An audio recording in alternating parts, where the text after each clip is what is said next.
너무 중요한 잠깐만. 순간에 너무 늦기 전에 알려주시.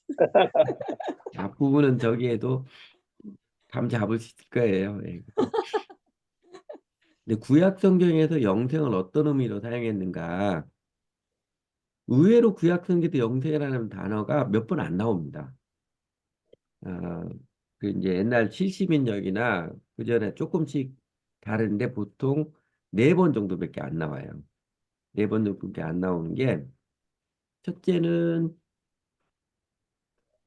창세기 3장 22절에서 그 아담과 하와를 음, 에덴 동산에서 추방시키는 에덴 동산 추방시키는 목적은 그 생명남의 길을 차단하는 거죠. 영생할까 하노라 해서 영생으로부터 단절인데 그때 요 표현 그가 그의 손을 들어 생명나무 열매를 따먹고 우리와 같이는 이제 의미상으로 첨가시킨 겁니다. 영생할까 하노라 하시고 그러니까 요 구절만 봐서는 영생은 하나님의 속성이에요. 더 이상 다른 설명이 없으니까. 또 하나 나오는 편이 다니엘 4장 34절인데 이때도 이에 내가 지극히 높으신 이에 감사하며 영생하시는 이 하나님을 지칭하는 거죠. 그러니까 이때도 영생하신 하나님, 하나님의 특성으로 영생을 이야기하고 있습니다. 그런데 특이한 게 이 두 말씀은 영생이 하나님의 특성이라는데 주목해 볼 만한 영생의 사회나 구약성 표현이 다니엘 12장 2절이에요. 그러니까 땅의 티끌 가운데서 자는 자 중에서 많은 사람이 깨어나 영생을 받는 자도 있겠고 수치를 당하여서 영원히 부끄러움을 당할 자도 있을 것이며 음, 이때는 영생이 부활한 후에 경험하는 미래적인 세대의 생명이다. 영생이 이제 미래적인 개념으로 확연하게 밝혀졌습니다. 나중에 마지막 날에 땅의 특길 가운데서 자는 자 중에서 많은 사람이 깨어나 영생을 받는 자도 있겠고 해서 부활한 후에 경험하는 미래적인 영생의 미래적인 속성을 가르쳐주는 말씀이고 또 하나 이제 재밌는 표현 사용을 했던 게 시편 133편 3절인데 이거는 133편 1절이 형제가 연합하여 동거하며 어찌 그리 아름다운고 이 대목이거든요. 그러면서 하나님의 백성들이 형제들이 공동체를 이루어서 사랑의 공동체로 살아가는 모습이 얼마나 아름다운가 노래하면서 그 아름다움이 헐몬의 이슬이 시온의 산들에 내린 것 같다. 거기서 여호와께서 복을 명령하셨나니 곧 영생이로다. 이때 사용했던 의미는 하나님이 함께 하시는 기쁨, 행복, 영생의 현재적인 의미로서 내용적인 의미로서 완전한 웰빙 이런 의미로 사용이 됐습니다. 예, 좋은 건지 나쁜 건지 모르겠지만 구약성경에서 영생이라는 단어가 사용된 게 요 4번밖에 없어요. 근데 이제 저희가 다 아시는 거겠지만 구약과 신약을 이해하는 큰 틀이 모형론적 해석이잖아요. 그러니까 구약의 이스라엘 역사나 성막이나 제사법이나 이런 모든 것이 하나님의 계시의 여러 부분을 여러 모양으로 모형과 그림자로 설명해 주셨지요. 그러다가 이 모든 날 마지막에 말세는 예수님 오실 때부터 말세라고 한 말세이지요. 그래서 예수 그리스도 통하여서 온전하게 말씀하셨다. 요거를 논증해 준 게 이제 히브리서죠. 그래서 에, 직접적으로 히브리서 보면 그들이 섬기는 것 하늘에 있는 것도 모형과 그림자라. 그러니까 구약은 부분적으로 좀 약간 흐릿하게 이렇게 짐작할 수 있게 여러 부분을 나타내는데 그것을 명확히 가르쳐 준 게 예수님이시지요. 그래서 예수님께서 깨우쳐준 이런 거죠. 그전에는 유대인들이 이, 생각할 때는 이 세대가 끝나고 메시아가 도래하면 완전히 새로운 세상이 되어서 이스라엘이 완전히 회복이 되고 세상의 모든 나라로 뛰어드는 나라고 이렇게 생각했거든요. 한 번에 예수님 오시면 이 세대가 지나다가 딱 끝나서 이렇게 생각했는데 예수님께서 하나님 나라에서 가르쳐 주시고 깨우쳐 주시면서 사실은 그게 아니고 사실은 이제 구약에서도 메시아 예언을 하고 하나님 나라 사상을 예언했던 것을 해석을 하면 이렇게 단선적으로 해석될 게 아닌데 예수님이 밝히 가르쳐 준 게 이 세대하고 오는 세대하고 중복이 되는 그러니까 예수님이 처음 오셨을 때 하나님 나라가 이제 시작을 했고 그리고 예수님이 다시 오실 때 하나님 나라가 완성이 되는 그래서 하나님 나라가 이미 임했지만 아직 완성되지 않았습니다. Already not yet 그 유명한 표현이 되었죠. 그러니까 공동체적인 개념으로 이미 임했 그 하나님 나라도 이미 임했지만 아직 완성되지 않았던 것처럼 하나님의 자녀들의 영생도요. 영생도 이미 주어져서 누려지지만 완성된 모습은 아닙니다. 그러니까 영생도 시간적 개념으로서는 현재도 영생을 누리며 맛보며 살아갈 수 있고 그 영생의 완전한 모습은 아직 완성되지 않은 예수님이 이 구도를 깨우쳐 주셨죠. 구도를 깨우쳐 주셔서 영생은 현재적임이 미래적임이 다 함께 있습니다. 그러면 영생의 내용적인 측면에서도 구약은 좀 흐릿하게 모형과 그림자로 여러 부분을 가르쳐 주는데 예수님이 명확히 가르쳐 주신 것은 이런 것입니다. 영생이 완전한 복, 어, 웰빙으로 본다면은요. 구약의 복은 이제 신명기적 복이라고 그러잖아요. 그 잠언 22장 4절에 있는 것처럼 겸손과 여호와를 경외하며 보상은 재물과 영광과 영생이니라. 그러니까 가시적이고 외형적이고 물질적인 복으로 묘사를 했거든요. 그래서 이제 신명기적 복관 그러는데 이 개인이 하나님의 복을 받는 것도 이렇게 재물과 영광과 생명, 가시적 외형적 물질적인 복의 개념으로 이해를 했는데 이게 실체는 아니라는 거예요. 이게 실체는 아니고 그 다음에 하나님의 나라도 공동체적으로도 부강한 나라, 세상에서 제일 부강한 나라 이런 개념을 생각했는데 이게 실체가 아니고 온전하게 예수님 깨우치는 진정한 복은 뭐냐? 대표적인 게 팔복이죠. 이건 영적인 복이고 우리 내면적인 복이고 하나님과 사람과의 관계적인 복이고 하나님의 나라도 가시적으로 세상에 제일 부강한 나라가 아니라 예, 하나님의 통치감에 여지는 정의와 평화의 나라다. 요걸 가르쳐 줬지요. 그래서 예수님이 가르치신 복 중에 이제 대비되는 중요한 말씀이 나를 믿는 자는 성경의 이름과 같이 그 배에서 생수가 흘러나오리라 했는데 이거는 가시적으로 외형적인 물질적인 삶의 조건과 관계없이 하나님과 관계를 통해서 내가 어느 때나 생명의 환희를 누리며 살아갈 수 있는 것. 그러니까 바울이 고백했던 것처럼 항상 기뻐하라, 범사에 감사하라. 이게 내 삶의 여건과 관계없이 내 안에서 누려지는 것이지요. 그러니까 그 전에 가시적, 외형적, 물질적 복은 마음의 행복감이 있는 게 뭐가 좀 있어야만 돈이 많든지 명예가 있든지 뭐 그런 게 있어야만 행복할 것 같았는데 실제적인 복은 돈 많은 것 자체가 복이 아니고 그 다음에 세상에도 높은 사람이 된다 그 자체가 복이 아니지 않느냐. 진정한 복은 우리들의 심령이지 않느냐. 예수님이 약속해 주신 게 그렇게 세상에서 가난하든지 부하든지 세상 사람, 세상 사회적 기준으로 뭐 높은 사람이든 나쁜 사람이 관계없이 하나님의 생명과 평화를 누리는 그 복을 약속해 주셨지요. 그래서 하나님과 관계를 했을 때 내 삶의 길이 어떤 길을 갈지라도 세상이 빼앗아갈 수 없고 세상이 알 수 없는 하나님 생명이 주는 환희를 누리는 그래서 항상 기뻐하고 범사에 감사하며 살아가는 그게 진정한 복이지 않더냐 예수님이 깨우쳐 주셨지요. 내용적으로도 예수님께서 명확히 가르쳐 주셨지요.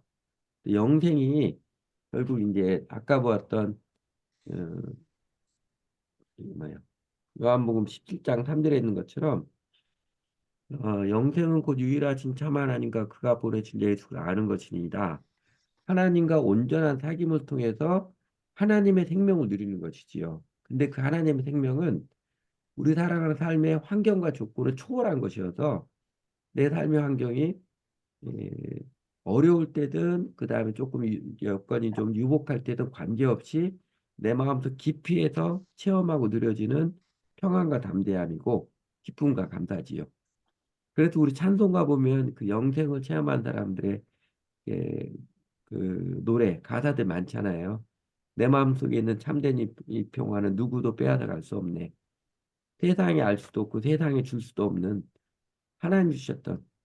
세상에서는 여러 가지 어려움들 많이 있더라도 그래도 하나님 관계에서 하나님 바라볼 때 기뻐할 수 있고 평안할 수 있고 담대함 잃어버려 낙심하거나 이러지 않고 담대할 수 있고 그 생명의 능력을 더하여 주셨다는 것입니다. 그래서 이제 영생의 대조적인 개념이 사망인데 사망과 영생 대표적인 게 로마서 6장 23절에 투렷 대절을 하잖아요. 죄에서 얻은 사망이요. 하나님 은사는 그리스도에서 우리 주 안에 영생이니라 그러는데 그러니까 죄와 하나님이 대주고 삭과 은사가 대주고 사망과 영생이 대주인데 성경에서 죽음, 사망을 할 때 구체적으로 한 세 가지 의미가 있습니다. 예, 실존적 죽음이라고 그러는데 우리나라 사람들 삶이 참 힘들면 죽을 맛이라고 그러잖아요. 그 서양 사람들도 삶의 고통은 작은 죽음이다 했던 것처럼 살아가는데 아무런 행복도 없고 아무런 의미도 없어요. 행복과 의미로부터 단절되고 사는 게 아닌 이게 실존적 죽음이고 그다음에 보통 육신의 죽음은 야고보서에서 영혼 없는 몸이 죽은 것 같이 했던 것처럼 영혼과 육신이 분리되어서 육신이 너는 흙이니 흙으로 돌아갈지니라 흙으로 환원되는 것이고 영원한 죽음은 하나님의 생명으로부터 단절된 것이죠. 하나님의 생명으로 단절된 것인데 영생은 이와 정반대입니다. 죽음의 극복 영생이죠. 그래서 현재든 미래든 내용적인 면에서 삶의 환경과 조건과 관계없이 생명의 감격과 환희를 누리는 예수님 때문에 하나님 때문에 내가 기뻐하고 감사하며 살아갈 수 있는 생명의 능력이고 육신의 죽음도 육신의 부활도 예수님 약속해 주셨지요. 먼 미래에 예수님 다시 오셨을 때 육신의 부활도 약속해 주셨고 그 다음에 이제 예, 영생으로 단절되었는데 현재든 미래든 이제는 하나님과 교통할 수 있는 하나님의 생명을 누리는 그리고 어떤 일이 있어도 멸망치 않는 하나님의 생명 능력을 지니게 된 것. 이 모든 걸 다 영생이 포함하고 있습니다. 쉽게 얘기하면 영생이 미래적인 개념만 아니라 현재도 누려지는 이 하나님 함께 하시는 생명 현재도 누려서 어, 내 마음이 하나님의 생명 때문에 삶의 조건이나 환경에 종속되지 않고 휘둘리지 않고 그거를 초월하며 살아갈 수 있는 하나님의 생명을 말합니다. 그래서 그 체험한 신자들이 영생을 누리며 주 안에 살리라 이렇게 고백하고 노래하는 것이지요. 그러니까 바울도 사실 바울의 삶은 굉장히 힘든 삶이었잖아요. 유대인들이 계속 바울 막그 추적해서 어렵게 하고 죽이려고 그랬음에도 불구하고 또 사실 선교사를 지내는데 먹고 사는 것도 그렇게 만만치는 않았지요. 그럼에도 그가 자신이 항상 기뻐 감사할 수 있었던 하나님 생명을 누리고 아무리 유대인들이 반대하고 설명하기 거칠어도 그가 복음을 전하고 제자라 삼고자 하는 그 열정이 식어지지 않잖아요. 그 생명을 누리는 걸 말합니다. 그래서 정리하면 영생은 이제 하나님과 연합해서 하나님과 교제하며 누리는 생명입니다. 그걸 다르게 표현하면은요, 이거는 이제 제가 표현한 건데 영생은 이런 것입니다. 영생이 현재적인 면에서 성취가 아니라 만족이며 사람들은 무슨 성취가 있어야 만족할 것처럼 생각하는데 성취 유무와 관계없이 만족을 누리는 여기 이제 다 이제 전도사님들이 목사님이니까 지금 목회 환경이 만만치 않잖아요. 근데 목회 환경이 목사님들도 내가 하는 목회 교인들이 숫자가 적냐 많으냐에 따라 마음이 아주 휘둘리고 요동치는데 그거를 뛰어넘게 하는 게 영생이지요. 교인이 많을 때도 적을 때도 내가 하나님 즐거워하고 기뻐하고 살아갈 수 있는 하나님께 감사하며 살아갈 수 있는 성취가 아니라 만족이고 쾌락이 아니라 기쁨이며 이 차이는 여러분 대충 아시니까 일일이 설명하지는 않을게요. 그리고 편리한 삶이 아니라 평안한 삶이고 요새처럼 문명의가 많이 발달해도 마음은 평안하지 않은 사람들 많잖아요. 그래서 스트레스 받고 우울증에 걸린 사람 많은 것처럼 그게 아니라 좀 삶의 여건들이 불편해도 마음 깊이 평안을 누리는 삶이고 그 다음에 고난과 굴곡이 없는 그냥 밋밋한 삶이 아니라 환란 속에서도 그 어려움들을 이기며 담대함과 평안을 누리며 살아가는 삶입니다. 영생을 누리는 삶이 이런 모습이죠. 예수님이 이제 그 다락방 강화, 십자가에 달리기 전날 밤에 제자들 모아놓고 다락방 강화가 요한복음 14장, 15장, 16장인데 16장 맨 다락방 강화 맨 마지막에 이 말씀 하시잖아요. 이것을 너에게 이르는 것은 너희로 내 안에서 평안을 누리게 아니라 세상에서 너희가 환난을 당하나 담대하라 내가 세상을 이겼노라. 요 말씀이 실현되는 세상에서 어려움이 없는 게 아니라 그냥 우리 주변 세상 사람들은 제발 좀 어려움이 없기만을 바라는 그게 안 되잖아요. 삶을 살아가는 건 항상 가시도 물고 엉겅퀴도 있는데 그런다 할지라도 세상에서 너희가 환난을 당하여도 평안과 담대함은 잃어버리지 않는 그거를 약속해 주십니다. 그래서 저희가 바울이 이야기했던 건 항상 기뻐하고 모든 일에 감사하며 살아갈 수 있는 비결이 여기 있는 거죠. 하나님이 우리에게 영생을 주신 것을 체험하고 알아가면서 그 영생을 점점점 실제적으로 누려가는 게 이제 신앙생활하는 기쁨이지요. 조금 아멘. 장황하게 설명한 것 같은데 영생에 대해서 혹시 더 하시고 싶은 이야기나 질문하고 싶은 거 있으면 해주시고요.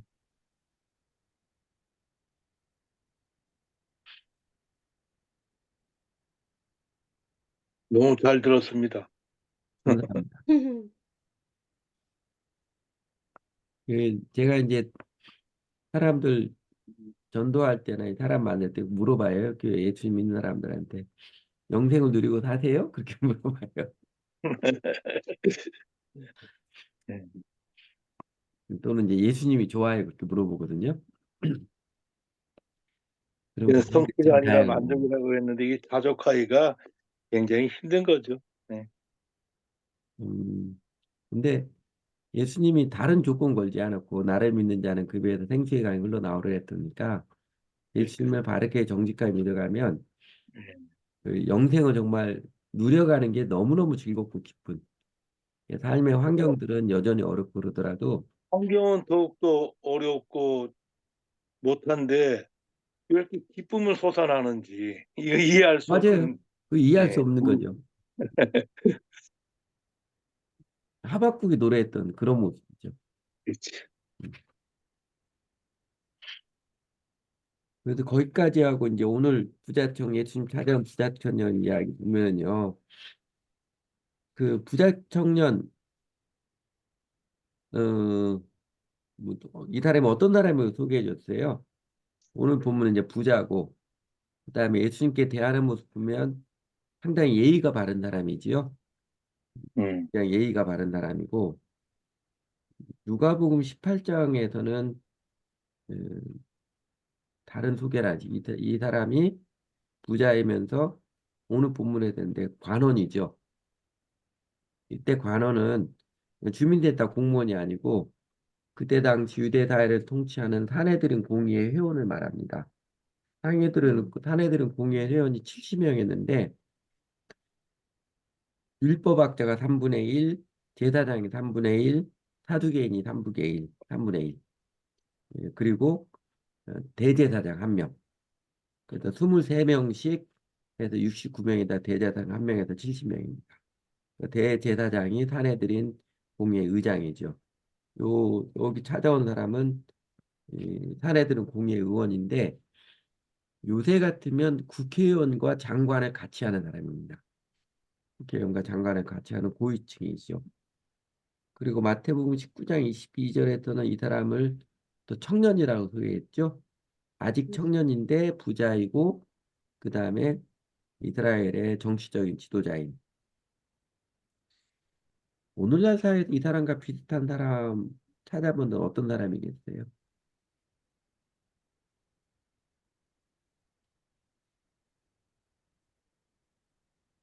음, 어떤 특정한 이름을 해도 말씀하시는 거예요? 괜찮고요.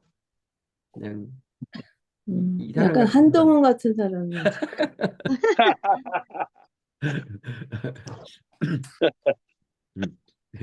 많이 그 공감이 사람이 되시겠. 상당히 금수저라고 제가 들은 소문인지 모르겠지만 예, 예. 뭐 부자인지는 잘 모르겠는데 아직 젊은 나이에 네, 출세하고, 그렇죠. 네, 예전에 지금은 이제 로스쿨 했는데 90년대 초반에 예, 그 성경 공부할 때 그때 60대, 70대 분들하고 제가 성경 공부했던 제가 있잖아요. 한 분이 요 질문에는 답을 그렇게 써왔습니다. 사법고시 패스하고 부잣집 외동딸에 장가든 청년 이렇게 써왔더라고요.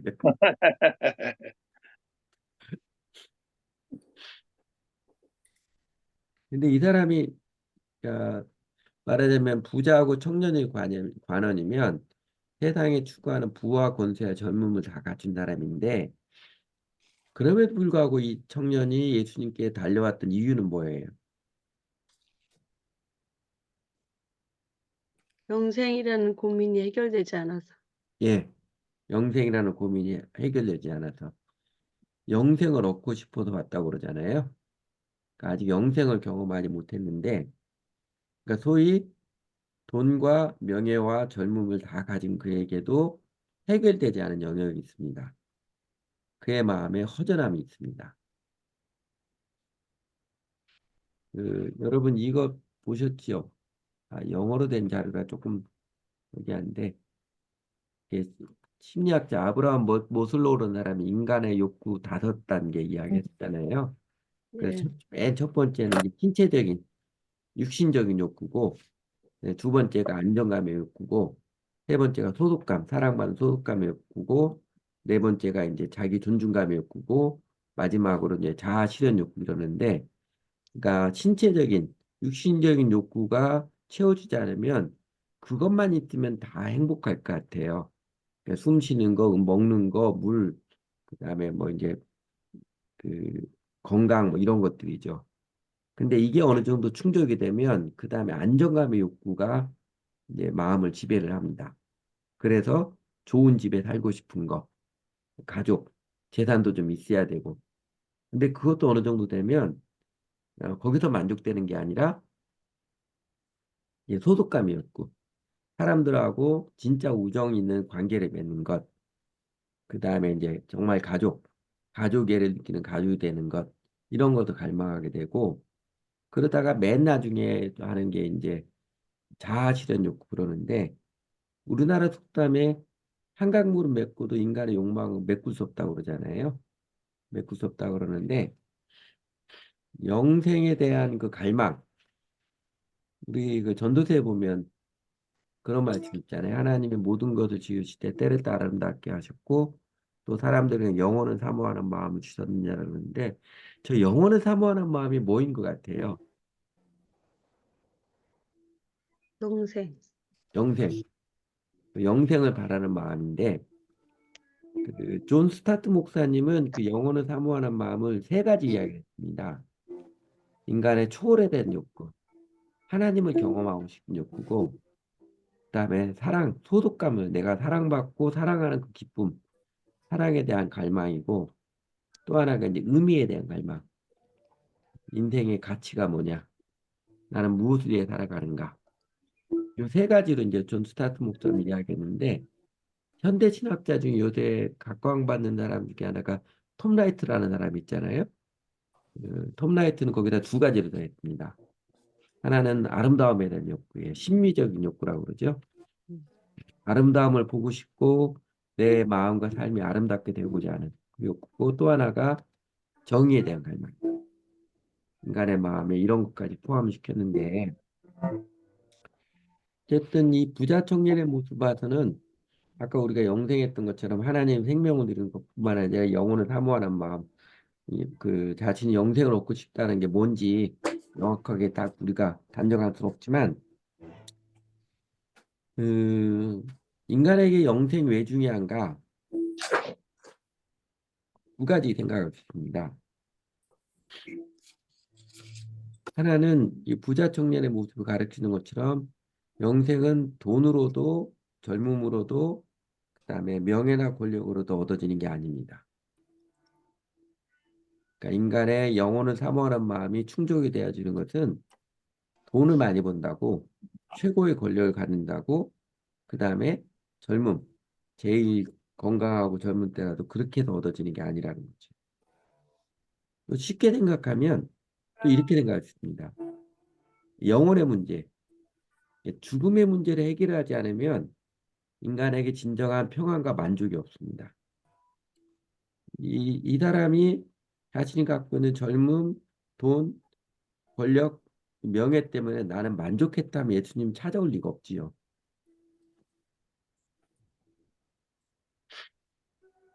그래서 사람은 죽음의 문제 해결 없이는 인간의 진정한 평안과 만족이 없습니다. 아까 보았던 아브라함 모슬에게 욕망 5단계에서 나중에 자아치는 욕구 다 되어야 돼. 그러면 맨 마지막으로 인간의 마음을 가로막고 있는 것은 죽음의 문제예요. 죽음의 문제입니다. 그래서 예수님과 부자 청년의 만남의 교훈인데 첫 번째 중요한 거는 기억할 것. 인간은 죽음의 문제, 영혼의 문제를 해결하지 않는 한 진정한 만족은 없습니다.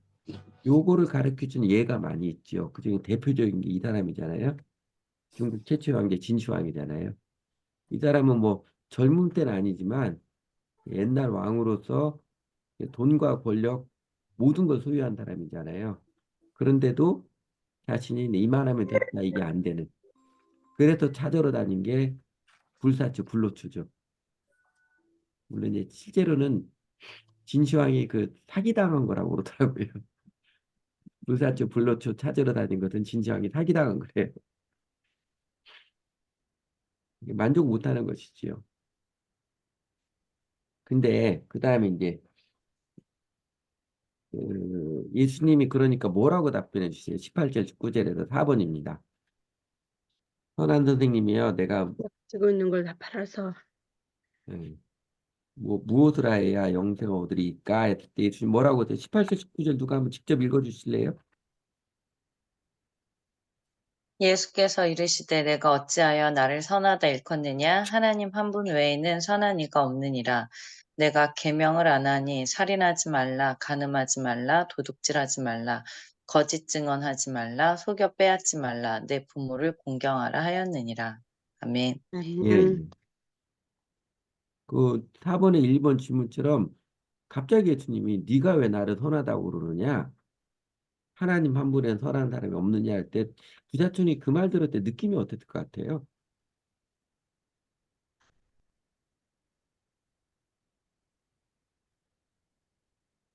조금 깜짝 놀랐겠죠. 의외의 답변을 하시는. 자기는 그냥 예의상 선한 선생님, 내가 어떻게 하면 영생을 얻을 수 있겠습니까? 이렇게 물으면 갑자기 네가 왜 나를 선하다고 하느냐? 이거 전에 될지 모르고 그렇다고 예수님이 나 선한 사람 아니다, 악한 사람이다.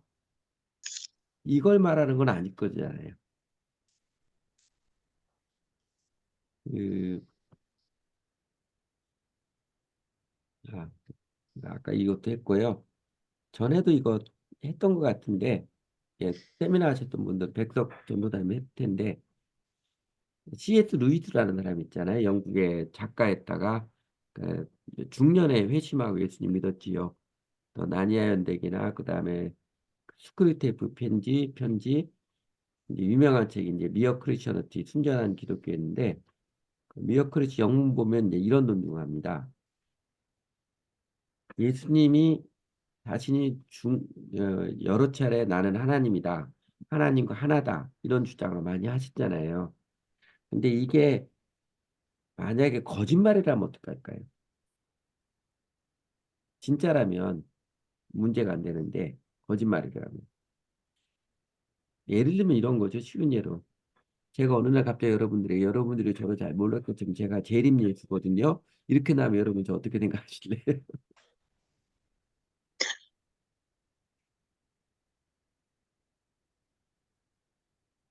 둘 중에 하나죠. 우리 목사님이 목회하다고 고생하더니 살짝 돌았구나 이러든지 아니면 저 양반이 교주가 되려는구나. 둘 중에 하나예요. 갑자기 자기가 하나님이다 이러고 주장하면은 이게 만약에 거짓말이라면 당신이 거짓을 알면서도 우기는 종교 사기꾼이죠. 교주가 되려는 것이고 아니면 정말로 미친 사람이든지. 그렇지요? 요견이 몇 겁니까? 그러니까 어중간하게 예수님이 자신이 하나님을 주장하는 예수님 말씀에 비춰보면 진짜 하나님이든지 아니면은 예수님이 종교 사기꾼이나 미친 사람이든지 이렇게 해야지 적당하게 좋은 사람, 선한 사람 이거는 예수님을 잘 몰라서 그럽니다. 아마 예수님이 이렇게 부자 청년에게 네가 왜 나를 선하라고 했느냐? 이것은 부자 청년의 정신을 한번 확 깨게 하는 그런 의도지 않을까 싶은데 그 다음에 하나님 한 분에는 선한 이가 없느니라 할 때는 은근히 예수님이 하나님과 동등이신 하나님과 나타내는 것으로 볼 수 있습니다. 그 다음에 이제 중요한 게 예수님께서 먼저 가르쳐준 영생의 길 19절에서 대표적인 계명들을 쭉 이야기하죠. 19절에 나와 있는 그 몇 가지 계명만 지키면 된다 이런 의미는 아닐 거예요. 계명을 다 지켜야 된다. 동의하세요? 예수님 말씀하신 거. 영생 얻으려면 계명들을 다 지켜야 된다. 지킬 수 없다. 그렇지만은 네? 지킬 수가 없다. 지킬 수가 없다. 그런데 예수님 말씀 자체는 동의하세요? 원래 영생을 얻으려면 네가 완전해야 된다 이런 의미죠. 계명들을 다 지키는 완전해야 된다. 영생이 그렇게 우리는 이제 하나님의 은혜로 구원받느라가 알아서 그러는데 영생이 원래 그렇게 쉽게 얻어질 수 있는 게 아닌 값싼 것이 아닙니다. 구원이 값싼 것이 아니라 완전해져야만 얻을 수 있는 게 영생이고 구원입니다. 그러자 이 청년이 20절에서 뭐라고 대답을 해요?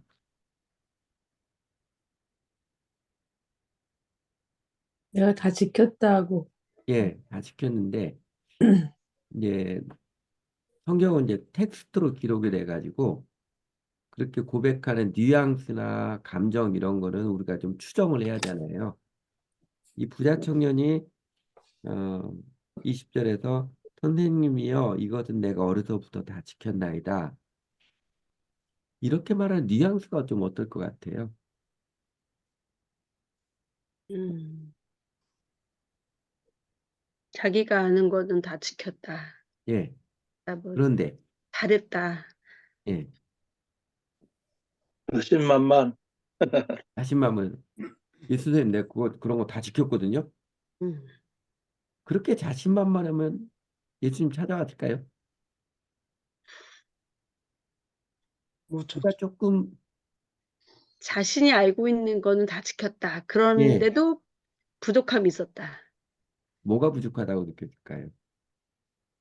그 영생을 얻는 거예요. 맞아요. 자신의 마음에 영생이 없는 거예요. 음, 선생님, 내 생각에는 제가 최선을 다해서 계명을 다 지켜온 것 같습니다. 내 생각에 내가 살아온 삶의 모습, 행위를 보면 다 된 것 같습니다. 그러나 그럼에도 불구하고 영생의 문제를 생각하면 내가 몹시도 불안합니다. 제 안에는 아직 영생이 없습니다. 그래서 예수 선생님 찾아왔습니다. 그런 마음이죠. 어, 제가 잘 모르긴 모르지만 제가 살아오면서 최선을 다해서 계명도 다 지켜왔습니다. 제 생각에는 안 지킨 거 없는 것 같습니다. 그러나 내 마음은 편안하지 않습니다. 내 마음은 기쁘지 않습니다. 특히 죽음의 문제, 영혼의 문제를 생각하면 제 안은 영생이 없습니다. 그래서 예수 선생님 찾아왔습니다. 뭐 그런 거의 그런 뉘앙스인 것 같아요. 그러자 이제는 예수님께서 대답을 해주시죠. 21절인데 21절도 누가 한번 읽어줘 보실래요? 예수께서 그를 보시고 사랑하사 이르시되 내게 아직도 한 가지 부족한 것이 있으니 가서 내게 있는 것을 다 팔아 가난한 자들에게 주라. 그리하면 하늘에서 보화가 내게 있으리라. 그리고 와서 나를 따르라 하시니. 예, 예. 먼저 예수님께서 그를 보시고 그러잖아요. 그 물끄러미 바라보셨던 것 같아요. 쳐다보셨던 것 같아요. 이 청년은 그렇게 물끄러미 바라보는 예수님 마음이 어떤 마음일 것 같아요? 측은한 마음. 치근한 마음, 국률한 마음. 은밀한 마음. 이런 마음 할 것. 건방진 놈 같으니라고 계명을 다 지켰다고 혹시 그런 마음은 아닐까요? 그런 마음은 아닌 것 같지요. 근데 그 다음에 예수께서 그를 보시고 사랑하사 이르시되 그러잖아요. 아마 비슷한 예가 이런 마음 아닐까 싶어요. 그 환자에게 검진을 다 마치고 환자에게 병명을 가르쳐 줘야 되는 의사 선생님의 마음. 아, 암이 많이 진행이 되었습니다. 이렇게 가르쳐도 의사 선생님의 마음과 비슷하지 않을까 싶어요. 그리고 이 부자 청년의 영생을 얻게 뭘 하라고 하셨어요? 소유를 팔아 다 가난한 자에게 주었어. 예, 네 재산 다 팔아서 가난한 자들에게 주고 그리고 와서 나를 따르라 그러지요. 나를 따르라. 예, 이거는 어떤 의미일까요? 예수님이 모든 사람에게 이렇게 영생의 길을 가르쳐 준 건 아니지요. 음. 모든 사람에게 영생을 얻으려면 재산 다 팔아서 가난한 사람을 주고 나를 따라야 된다. 그건 아니었어요. 근데 이 부자 청년에게는 그렇게 말씀하셨습니다. 비슷하게 연상하면 지난번에 그 사마리아 여인 할 때 예수님이 사마리아 여인이 영원히 목마르는 생수 그런 거 좀 나 좀 주십시오 할 때 예수님이 가서 네 남편 불러와라. 거의 같은 맥락입니다. 음. 그러니까 사마리아 여인에게는 남편이 자기 집착이죠. 자기 우상이고 자기가 제일 중요하게 여기는 절대적 가치, 수단이고 가치였는데 이 청년에게는 뭐가 제일 집착의 대상이고 자신의 삶의 절대적인 수단이었어요? 물질적인 돈, 그 부자. 재산을, 물질로 돈. 재산을, 재산을, 재물을 의지하는 마음이죠. 그러니까 재물이 많으니까 거짓말 안 해도 되고 부모에게도 효도도 다 해야 되고 이웃들에게 자선도 베풀고 죄 안 지어도 되고 이 청년은 마음의 중심이 재물에 의지하는 마음이죠. 그 의미적으로 보면 예수님께서 이 재산을 다 팔아서 가난한 자에게 주라는 것은 네가 지금까지 살아오면서 네 마음이 의지하고 있던 절대적인 수단, 재물을 의지하는 마음 내려놓아라 그 이야기입니다.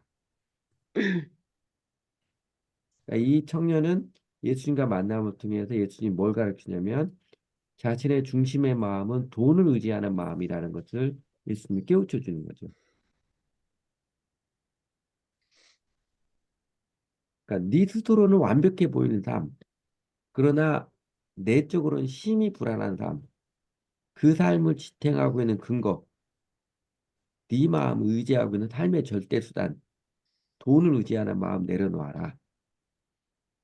이거 한마디로 한 단어로 요약하면 뭐라고 요약할 수 거예요? 뭐라 할까요? 네 마음을 의지하고 있는 삶의 절대 수단을 내려놓아라. 한마디로 하면 이게 회개하라는 이야기죠. 방향, 마음의 중심의 방향을 바꿔라. 그리고 뭐 하라고요? 나를 따르라. 그리고 나를 따르라. 그러니까 결국 예수님께서 말씀하신 영생을 얻는 길은 뭐라고 요약하실까요? 회개하고 예, 나를 따르라. 회개하고 예수님을 따르는 것입니다. 예수 믿는 것은 예수님 따르는 것이지요. 그러니까 그 조금 더 설명을 하면 이전까지 내가 제일 중요하게 여기던 가치, 내가 살면서 마음에 제일 중요하게 여기던 것, 그거 내려놓고 이제는 마음의 중심이 예수님을 의지하고 예수님 따르는 것을 제일 중요하게 여기는 마음, 그 마음의 변화를 도전하시는 것입니다.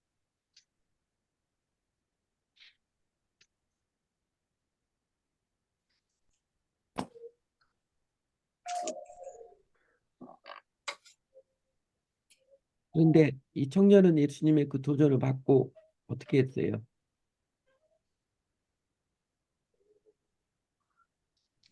그 재물을 택해서 그냥 간 것 같습니다. 예, 근심을 많이 했다고 재물이 많은 거로 슬픈 기색할 때고 근심 많이 갔다고 그러죠. 많이 갈등을 하고 했던 것 같아요. 그러나 그 재물을 내려놓지 못하는 재물을 의지하고 살아가는 그 마음을 내려놓지 못하는 그렇게 가니까 예수님도 되게 좀 안타깝게 여기시던 것 같아요. 안타깝게 여기셔서 그다음에 이제 23절에 보면 쭉 말씀하시는데 그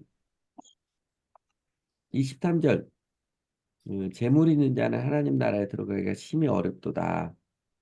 그리고 이제 제자들이 그 놀라가지고 이제 반문을 하죠. 그걸 보면서 여기서 다시 한번 설명하시면서 하나님 나라에 들어가기가 얼마나 어려운지 낙타가 바늘기로 나가는 것이 부자가 하나님의 나라에 들어가보다 다 쉬우니라. 요 말씀의 의미. 부자는 천국에 못 간다. 이거 맞는 말이에요? 틀린 말이에요? 틀리면. 이건 틀린 아닌 말. 것 같아. 예, 부자라고 천국에 못 가는 거 아닙니다. 중요한 건 돈이 많으냐 적으냐 그게 아니라 돈에 집착하는 마음이냐 그러지 않느냐 마음입니다. 그러니까 돈이 없어도 돈에 더 집착하는 마음인 사람들이 많아요. 돈이 많다고 돈만 의지하는 게 아니라 돈이 없어가지고 돈에 세상 사람 돈에 한 맺혔다고 하는 것처럼 돈에 집착하는 사람도 많습니다. 부자가 가기 어려워서 그렇지 못 가는 것은 아닙니다. 천국에 들어가려면 가난해야 된다. 이렇게 가르치던 때도 있었습니다. 중세 때는 이렇게 가르치기도 했었습니다. 이것도 아니죠. 물질력 가난이 천국의 조건은 아닙니다. 그 다음에 세 번째, 부자는 천국에 들어가야 특별히 어렵다. 이건 맞는 것 같아요? 틀리는 것 같아요? 이건 맞는 것 같습니다. 맞는 것 같아. 같아요? 틀린 것 같다고 생각하시는 분 없어요? 이거는 사실 제가 일부러 애매하게 했습니다. 맞다고도 하고 틀리다고도 하지. 어려운 것이긴 합니다. 그런데 특별히 없다는 데에서는 좀 모호하죠. 특별하다는 기준이 모호하니까 맞다 틀리다 또 단정적으로 할 수 없.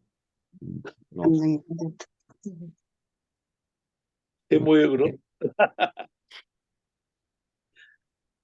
아, 그렇다고 일부러 가난해지거나 게을러서 가난한 것을 신앙에 핑계대는 것은 잘못입니다. 내가 게을러서 일하기 싫어해가지고 가난한 것을 하나님 믿는 것 때문에 고난을 당한 것이라고 하는 것은 그거는 죄예요. 그러나 이제 진정한 신앙으로 살면 이렇게 사치스럽거나 재물을 쌓아두고는 살지 않습니다. 자기를 위해서 재물을 쌓아둔다거나 사치스럽게 살지 않지요. 그렇다고 일부러 가난해질 필요는 없고요.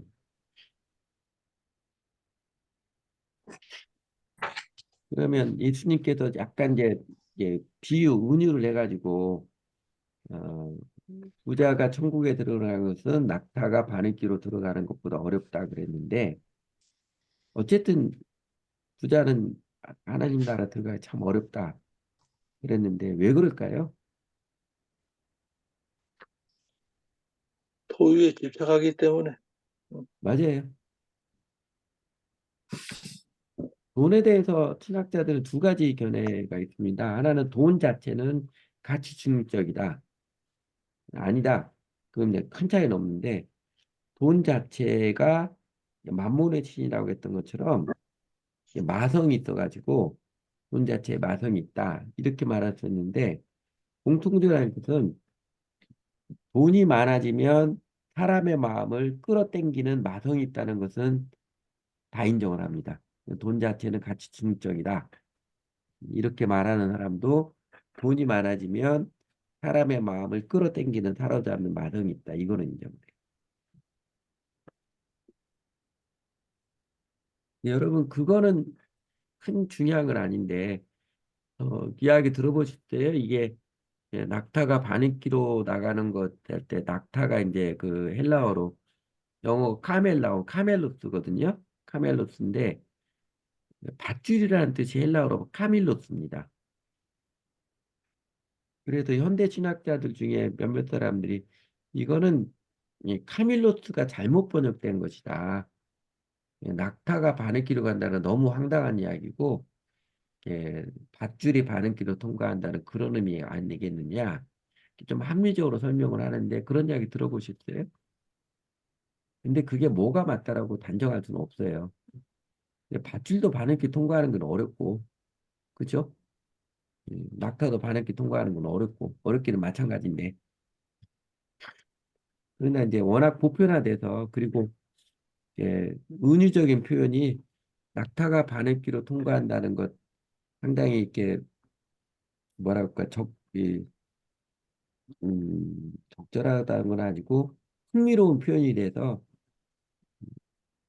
그게 이제 밧줄이라고 해석을 하는 신학자들이 있어도 그냥 다 이제 낙타가 바늘기로 나가는 것이다. 나가는 것보다 어렵다. 이렇게 이해를 하더라고요. 근데 그런 해석이 있다는 거 좀 알아줬으면 좋겠습니다. 그러니까 제자들이 이 9번입니다. 부자가 천국에 들어가는 것이 낙타가 바늘기로 들어가는 것보다 어렵다. 예수님 말씀하십니까? 제자들이 뭐라고 그래요?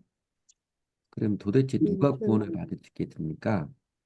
저 부자 청년, 저 사람 같은 사람도 구원을 못 받는다면 도대체 누가 구원을 받을 수 있겠습니까? 이게 26절이죠. 자기들끼리 좀 수군거렸던 것 같아요. 야, 그러면 세상에 구원을 누가 받을 수 있겠냐? 그때 예수님 뭐라고 답변해 주세요? 27절. 우리는 할 수 없어도 하나님 무슨 할 수. 예. 사람으로는 우리는 할 수 할 수 없으되 없어도 하나님으로서는 하나님으로는 할 수. 그렇지 아니하니 하나님으로는 다 하실 수 있느니라. 음, 어, 구분하면 이런 의미죠. 하나는 사람의 노력, 사람의 행위로 영생 구원을 얻는다는 발상 자체를 포기하라는 뜻입니다. 사람으로는 할 수 없으되. 그러니까 이 부자 청년처럼 완벽한 삶을, 완벽한 행위를 추구해서 자신의 행위, 자신의 노력으로서 영생 구원 얻겠다는 그 발상 자체를 내려놓으라. 그런 뜻이기도 하고요. 그다음에 이제 하나님은 다 하실 수 있다. 그렇게 해가지고 누가 구원받겠습니까? 이제 핵심적인 실체는 사마리아 여인에게도 부자 청년 예수님이 네가 살면서 네 마음이 제일 중요하게 여기는 집착하고 있는 것 우상이죠. 네 마음의 절대 수단을 내려놓고 회개하고 예수님 따르는 것을 제일 중요한 가치로 삼아라. 오늘날에도 이렇게 복음을 전하면 예수님 믿겠다고 쉽게 안 합니다. 그래가지고 여러분 저는 직접적으로 저한테 그렇게 말하는 사람 많이 봤어요. 그러니까 이 목사 교회 교인 안 늘어나지. 그러면 누가 구원받을 수 있겠냐 이렇게 말하는 사람들이 있어요. 저도 인정을 해요. 사람들의 좋아하는 사람들의 심리, 심성 작으면 그렇게 문턱을 높여놓으면 정직하게 회개하고 예수를 그리스도 주님으로 제일 예수님 따르는 거 제일 중요한 가치로 그렇게 믿어 예수님 믿고 구원을 받고 영생을 받는 것이다. 그러면 사람들이 쉽게 예수 믿겠다고 하지 않습니다. 근데 원래 구원 자체는 하나님이 해주신 거예요.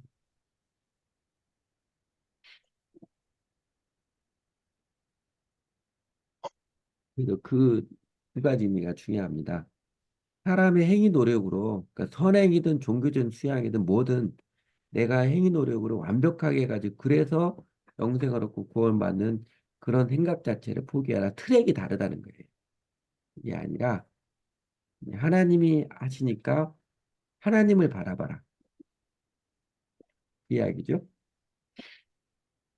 그래서 사람으로서는 불가능한 구원이지만 이 사람들에게 영생 구원을 주시기 위해서 하나님께서 해주신 일이 뭐예요? 이제 그 원리를 가르쳐 주는 게 진리를 가르쳐 주는 대표적인 예배서 10장 8절 9절인데 이 말씀을 암송하시는 분들 있을 것 같은데 너희 암송하실 수 있으면 암송해 주시고 아니면 누가 한번 읽어줘 보세요. 중요한 말씀이니까.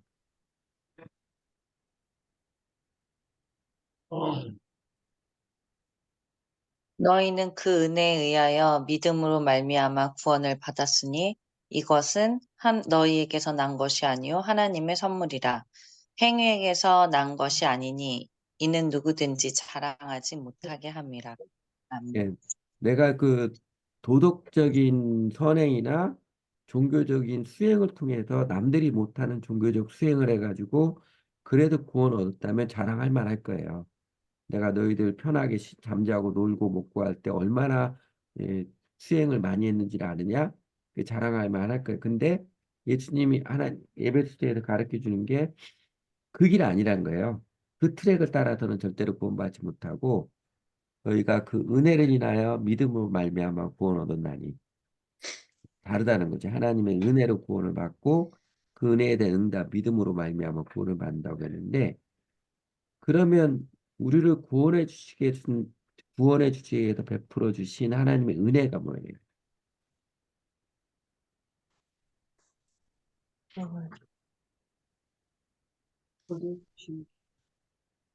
예, 복음주 교회도 대부분 이제 보수적인 교회는 하나님의 은혜하면 십자가의 은혜를 직접적으로 가르치시고 그래서 십자가 은혜를 생각을 합니다. 물론 십자가가 하나님의 예수님의 그 희생의 사랑이 대표적으로 나타난 것이지만 하나님의 은혜가 십자가 사랑에 국한될 수만은 없는 것 같아요.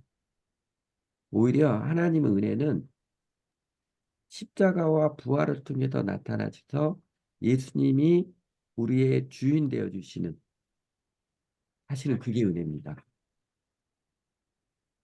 여러분은 어떨지 모르겠는데 예수님 믿고 로드십 예수님의 주인 되심을 인정하는 것을 제가 신앙을 배우고 할 때 한동안은 그 로드십 인정할 때는 내 인생에 가까운 내가 세상에 나가서 돈도 잘 벌 수 있었는데 똥똥으로 살때 그거 다 포기하고 세상 거 버리고 다 희생하고 예수님께 헌신하며 살아가겠습니다. 약간 그런 자기 연민의 마음이 있었는데 그러지 않았어요? 그 수련회 가서 막 헌신하고 그러면은 그러니까 그런 마음이 있었는데 사실은 우리가 예수님을 주님으로 인정하는 게 주님으로 관계를 따르는 게 우리가 뭘 희생을 하고 하나님의 선심에서 그런 개념이 전혀 아니고요. 예수님이 우리를 받아주신 것이 은혜입니다. 나같이 골치 아픈 인간, 못 만든 인간, 이걸 마다하지 않고 기꺼이 내 인생을 책임져 주시는, 받아주시는 그게 은혜지요. 예를 들면은 어느 기업이 경영을 잘못해가지고 부채도 엄청나게 많고 이제 망하게 생겼어요. 그 망하게 생겼는데 그 부채만 갚아주는 것도 큰 은혜지요. 어느 사람이 와서 부채를 다 청산해 준다면 은혜인데 그럴 뿐만 아니라 그 회사를 온전히 인수해서 다시 경영 정상화 시켜가지고 다시 탄탄해서 세워가는 그러면 더 큰 은혜잖아요. 예수님 우리에게 해주신 것도 십자가의 사랑을 통해서 죄의 대가를 치러주시고 죄만 용서해 주는 게 아니라 이전까지는 내가 주인 되어서 내 마음대로 살던 인생이 잘 안 돼. 뭐 다른 사람보다 조금 더 나은 거 있을지 모르지만 아무리 노력을 해도 내 안에 진정한 만족과 기쁨 영생 없거든요. 근데 예수님이 나의 주인 되어서 내 인생의 주인 되었을 때 나를 맡아주셔서 정말로 영생을 누리는 삶으로 이끌어 주실 때 그래서 예수님이 은혜입니다. 예수님이 우리의 주인 되심이 사실은 진짜 은혜예요. 그 주인 되심 안에는 십자가의 사랑도 포함되고 부활의 권능과 생명도 포함되는 것이고요.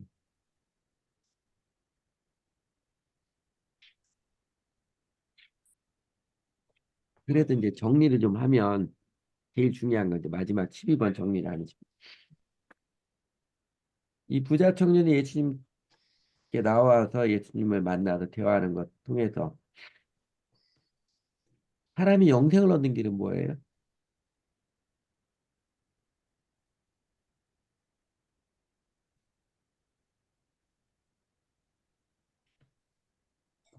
마음의 그 우상을 다 버려야 된다는 게 그렇죠. 내가 바라보는 게 저기 하나님만 이렇게 바라봐야 된다는. 예, 예,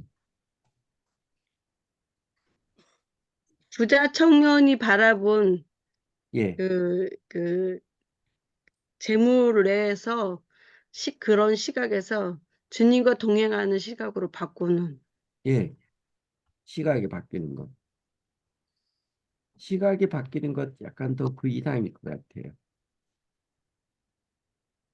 살면서 내 마음이 의지하고 있는 절대 수단, 이거를 내려놓고, 이게 한마디로 회개지요.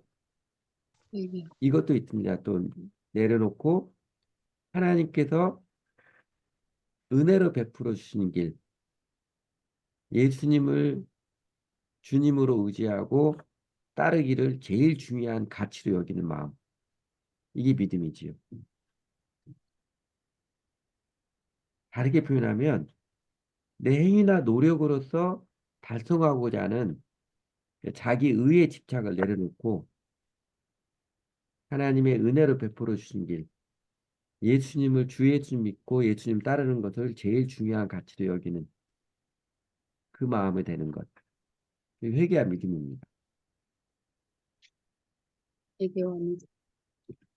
그 회개와 믿음은 사실 신약 성경에서 그 구원을 얻는 길로 대표적으로 나오는 거잖아요. 동전의 양면체로 회개와 믿음인데 사도행전 2장 38절에서 베드로가 그 유대인들에게 쭉 복음 전하고 나중에 그 예루살렘에 있는 유대인들이 자기들의 죄를 깨닫고 그러면 우리가 어떻게 하겠습니까? 했을 때 베드로가 명확히 가르치니까 그러면 너희가 각각 회개하고 주 예수 그리스도 이름으로 침례 세례를 받아라. 세례를 받고 죄 사함을 받으라. 그래야 하면 성령을 선물로 주시리니 그 세례 침례받는 것은 예수님이 나의 주님이십니다. 이 신앙 고백하는 거니까요. 회개와 믿음이죠. 청년이 그 선한 선생으로 얘기했는데요. 예, 메시아와 그리스도로 인정을 해야 됩니다. 그래야 영생을 맞아요. 얻습니다.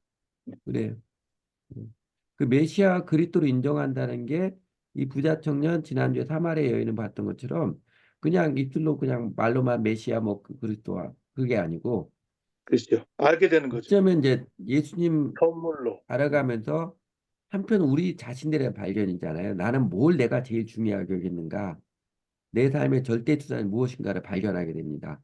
예, 저처럼 사마리아 여인처럼 뭐 이렇게 다른 사람 의존하는 마음이든 뭐 쾌락이든 요 부자 청년처럼 돈을 의존하는 마음이든 다음 주에 보이는 바리새인은요 자기 의로움이에요. 예, 자기 의로움을 어떻게든지 자기 잘난 척하고 싶어 하는 이 자기 의의 마음. 아, 내가 뭘 예수님 만나기 전에 뭘 삶의 절대 수단으로 갖고 있었는지 발견하는 것이고 그거 내려놓고 이제는 예수님 따르는 것도 제일 중요한 가치로 여기며 살아가는 거 그게 믿음이에요.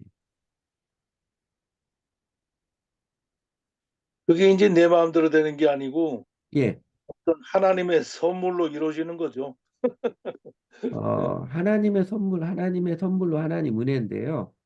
예. 그 하나님의 예수님이 우리의 주인 되어 주시는 그 복음의 은혜의 복음 앞에 우리 사람들은 인격적인 응답을 해야 됩니다.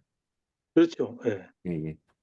그러니까 이게 내 마음대로 되는 게 아니라고 해서 그 인격적인 결정을 회피하는 거는 바람직하지 않습니다.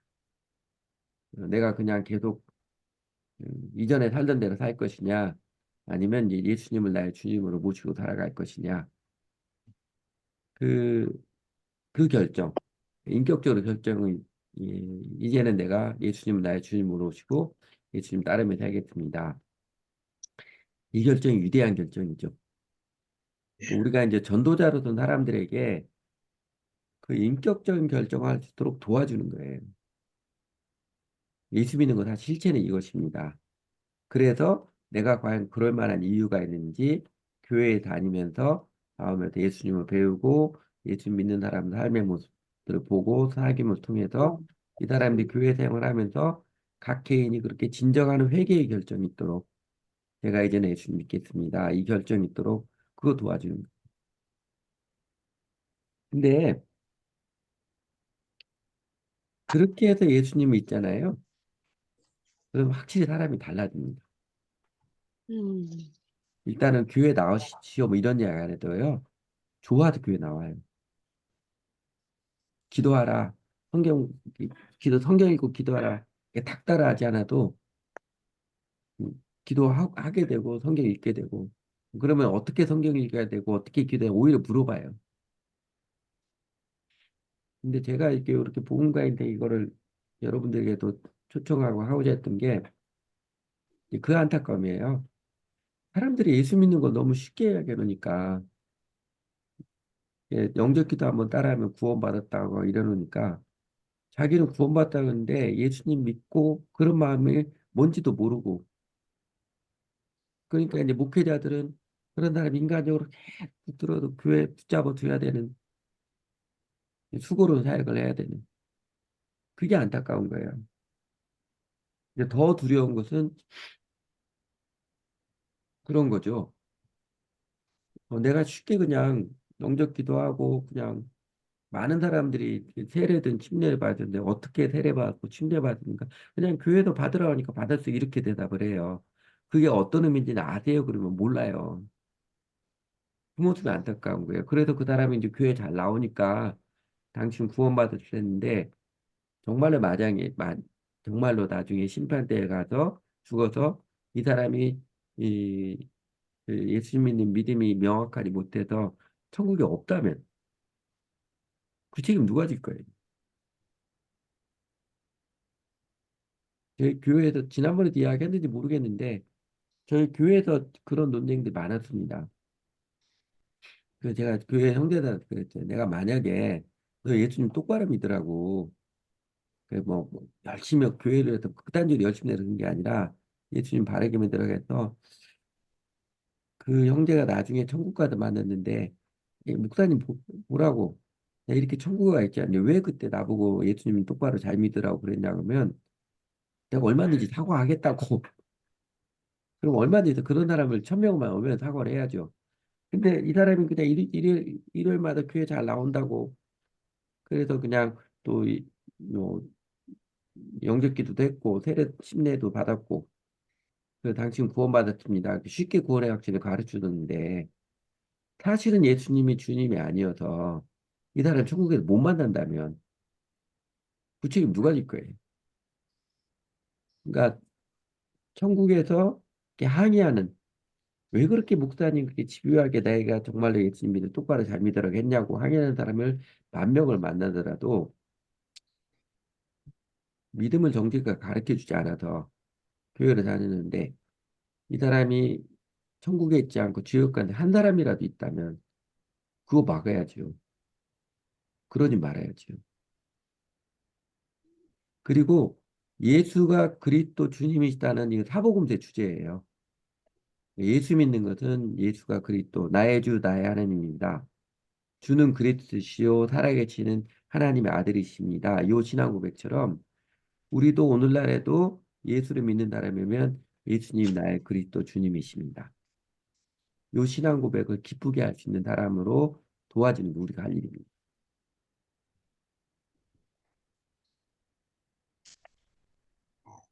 그러니까 이제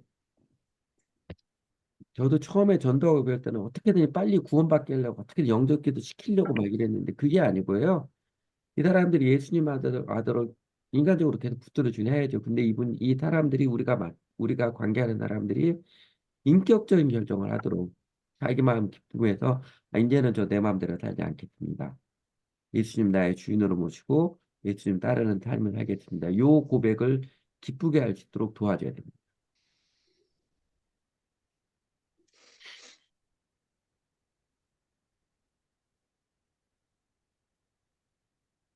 또 안 넘기고 계속했는데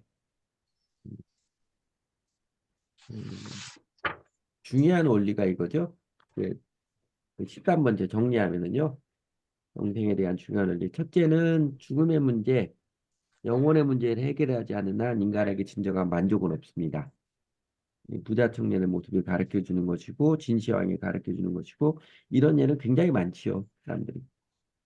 그다음에 네. 두 번째 영생은 돈으로도 젊음으로도 권세로도 얻어지는 것이 아닙니다. 거의 세상적인 성취를 통해서 영생이 얻어지는 건 아니에요. 트랙이 달라요. 돈이 있든지 없든지 권력이 있든지 없든지 간에 영생을 얻는 것은 다른 길이고요. 그다음에 세 번째 중요한 게 영생을 얻는 것, 그 구원은 인간의 행위의 문제가 아니라 내 마음이 무엇을 의지하고 있느냐 이거의 문제입니다. 이 부자 청년 행위로서는 어느 사람보다도 완벽한 행동을 하며 살았지요. 그러나 예수님은 그에게 지적한 것은 네 마음 중심이 의지하고 있는 것, 돈 의지하는 마음 그거 내려놓아라. 돈 의지하지 말고 이제는 하나님 의지하고 살아라. 그 도전이지요.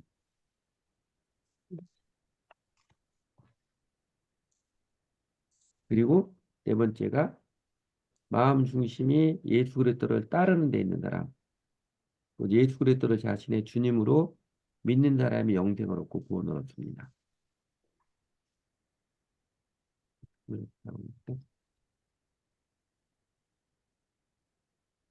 그리고 부자청년처럼 외적이나 이거 아무리 완벽해도 마음 중심이 재물을 의지하는 마음이나 권력을 의지하는 마음이나 이제 그런 사람은 이제 쾌락을 제일 중요하게 여기는 마음이나 이런 사람들은 천국에 못 갑니다.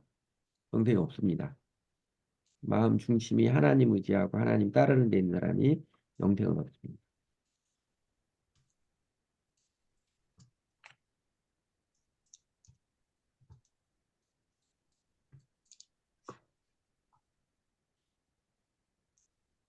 이렇게 제가 이렇게 복음의 원리에서 나눈 것에 혹시 반발감이 들거나 그러진 않아요? 음, 그런 건 없는 것 같아.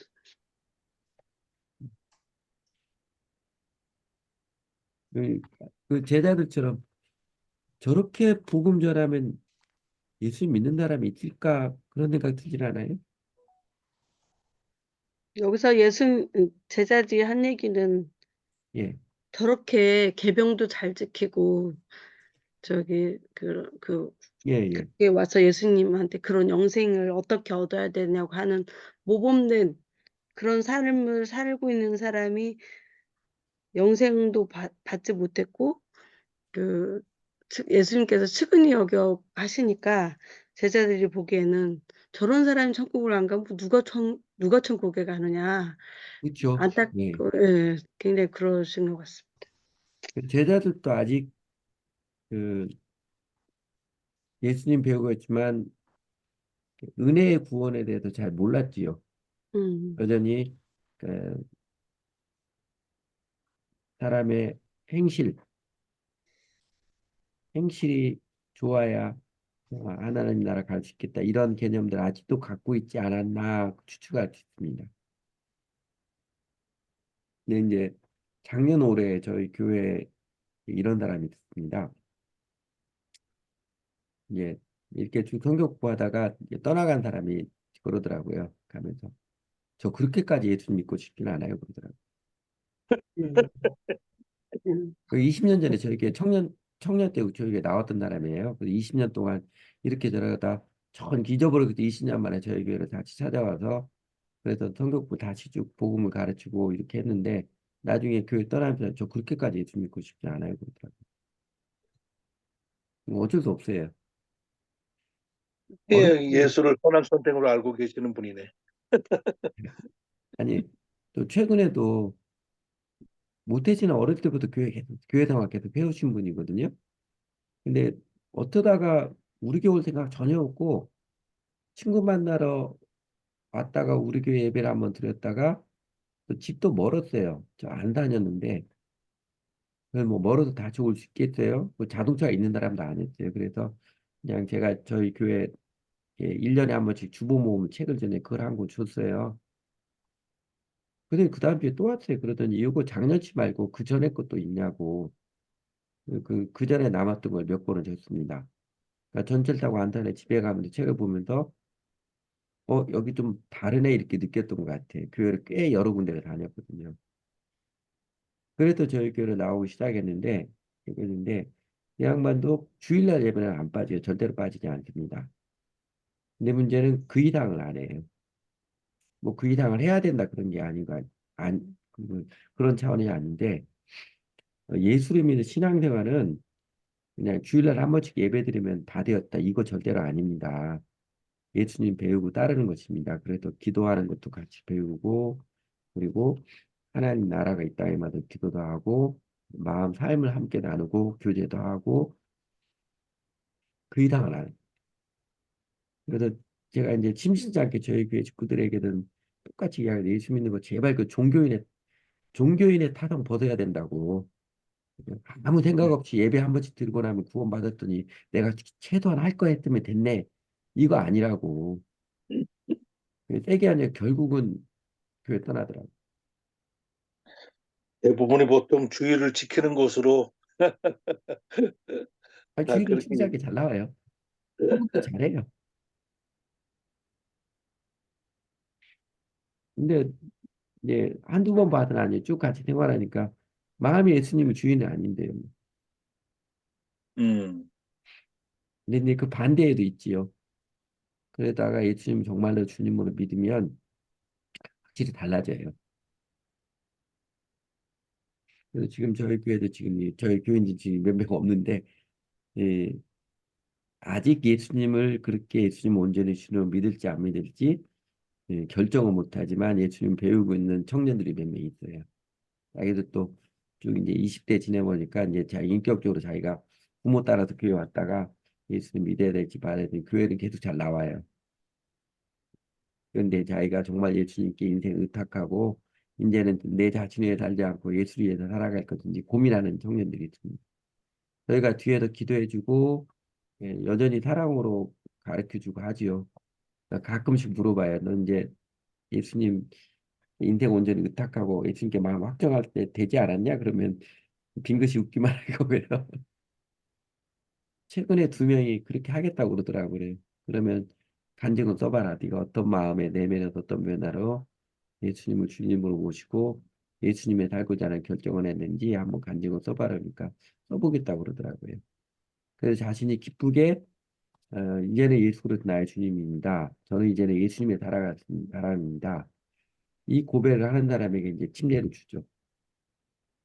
그러니까 그런 사람 한 사람 보면 너무너무 기뻐요.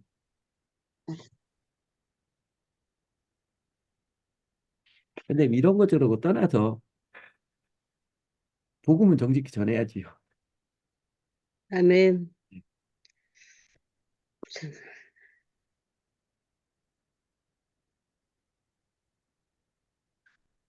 그래서 지난주에는 이제 사마리아 여인은 다른 사람 의존하는 마음, 혹은 쾌락이든 다른 사람 의존하는 마음이든 부자 청년은 이제 재물을 의존하는 마음이고 다음 주에 보는 이제 바리새인들은 자기 의로움에 대한 집착이죠. 예, 쉽게 표현하면 내 잘났다 이걸로 목숨 걸고 살아가는 사람들입니다. 근데 오늘날의 사람도 요 부자 청년이나 사마리아인처럼 이런 사람보다 바리새인 같은 사람 훨씬 더 많습니다. 그리고 나의 의로움에 집착을 하는.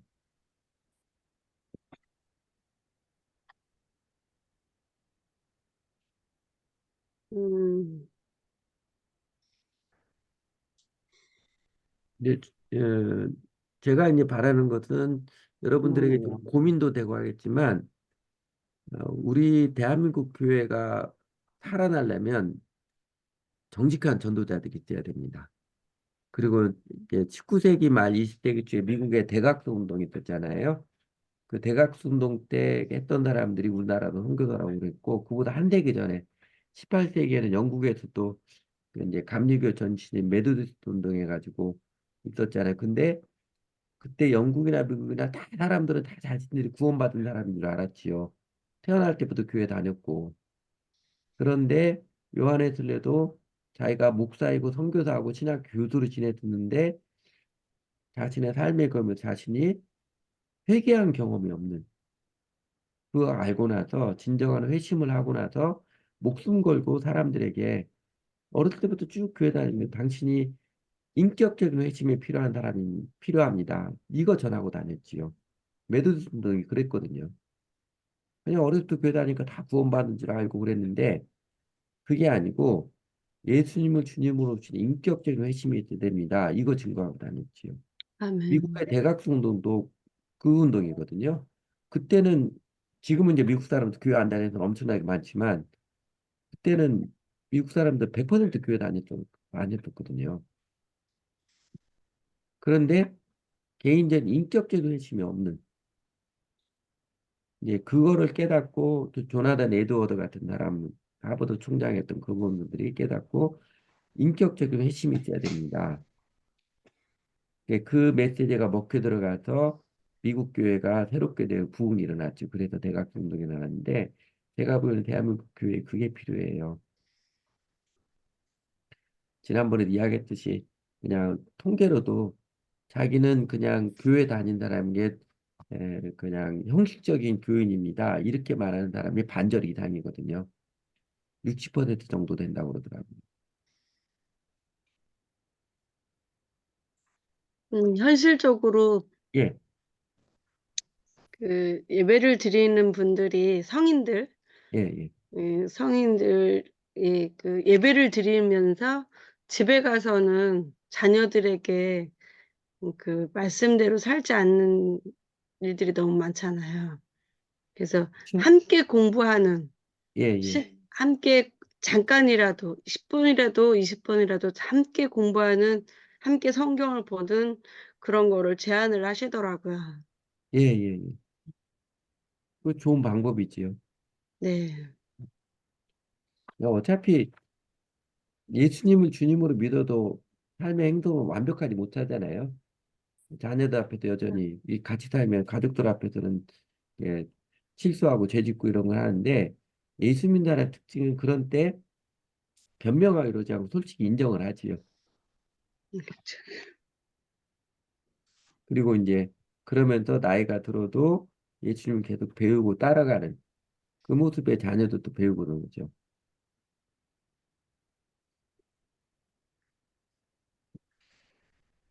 이제 목회자들 입장에서는 제가 보니까 관찰해 보기에 좀 삐딱한 시선 주시는데 저희 아버지가 이제 작년에 돌아가신 아버지가 70 넘어서 교회를 다니기 시작했대요.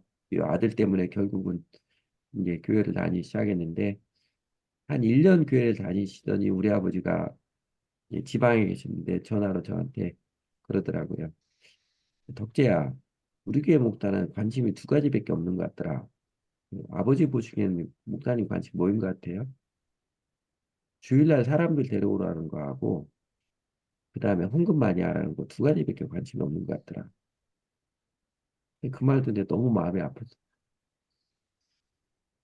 목회라면 주일날 사람들 예배 때 사람들 몇 명이 왔느냐 요거에만 관심이 많은. 그 참 쉽지 않습니다. 이제 저처럼 개척기 하는 거 쉽지 않은데 그거 넘어서서 정직한 회신자를 한 사람이라도 얻을 수 있는 요 초점에 들여진 그런 전도자들이 필요해요. 그리고 아마 그런 전도자들이 많으면 하나님께서 대한민국 교회에도 늦은 비 내리듯이 다시 한번 각성과 회개의 부흥의 은혜를 내려주셨으면 좋겠어요. 왜 문제가 아니라 내 문제는.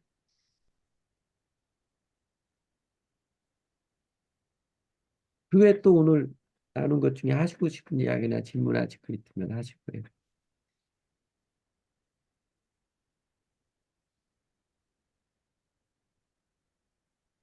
그런 고민들을 좀 함께 했으면 좋겠어요.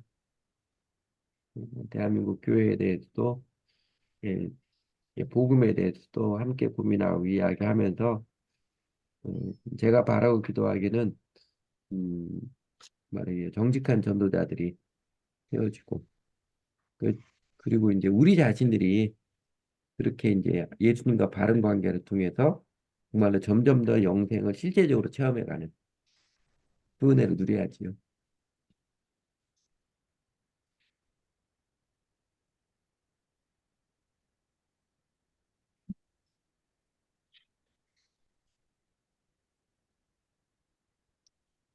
음. 다른 이야기 없으면 이제 마쳐도 될까요? 예. 그러면 제가 그냥 임으로 지목해서 우리 최지영 전도사님 기도 한번 해주실래요? 네, 따겠습니다. 좋으신 하나님 아버지, 오늘도 우리에게 귀한 말씀을 허락하여 주시고, 또 깨닫게 해주시고, 우리가 함께 어떻게 살아가야 할지, 어떤 사역을 꿈꾸며 어떻게 또 정말 어떤 사역자가 돼야 할지 또 함께 고민해 볼 수 있는 시간을 허락하여 주심을 감사드립니다. 하나님, 정말 이 부자 청년이 온전히 자신의 모든 것을 내려놓고 예수님을 쫓아야 영생을 얻는 것처럼 우리의 욕심껏, 우리의 욕심도, 우리의 사역 가운데 우리의 욕심과 우리의 생각을 다 내려놓고 정말 진정으로 하나님을 사랑하고 주님을 쫓을 수 있는 마음을 우리에게 허락하여 주시옵소서. 그리고 그 가운데 우리 하나님과 우리의 그 사랑 가운데 많은 사람들도 그 사랑 안에 함께 참여할 수 있도록, 함께 느낄 수 있도록 더 큰 은혜를 넓혀 주시고 더 부어 주시옵소서. 우리를 축복의 통로로, 구원의 통로로 써 주시옵소서. 예수님의 이름으로 기도드립니다. 아멘. 아멘. 네. 수고 감사합니다. 많으셨습니다. 수고하셨습니다. 감사합니다. 수고하셨습니다. 제가 감사합니다. 갈수록 자꾸 썰이 많아지는 것 같아서 좀 죄송하긴 한데